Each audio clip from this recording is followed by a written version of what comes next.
लोकांनी दिलेला जो संदेश आहे या देशासाठी नाही पण या जगासाठी आत्ताच्या घडी एवढा महत्वाचा आहे. कारण या सगळीकडे आपल्याला युद्धाची टांगती तलवार आपल्या डोक्यावर असताना शांततेचा संदेश सगळीकडे जाणं आणि सर्व धर्म समभावचा संदेश सगळीकडे जाणं हे महत्वाचं आहे.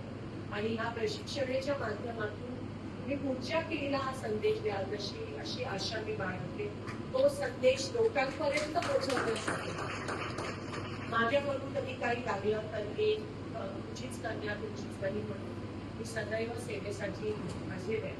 एक खासदार म्हणून माझं काम फक्त रस्ता पाणी ड्रेनेजच नाही पण लोकशाही वाचवणं, संविधान वाचवणं, सर्वधर्म समभावाने नीट भगवान आणि संदेश लोकांपर्यंत पोहोचवणं पण माझं काम आहे.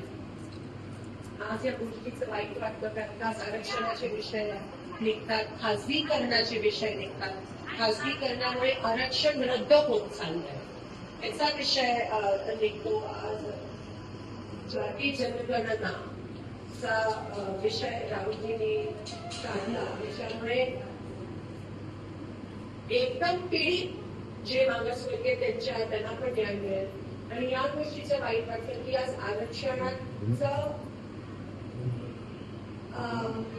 सर्टिफिकेट घेऊन मागासवर्गीयांचं सर्टिफिकेट घेऊन बरेच अशी लोक आहेत जे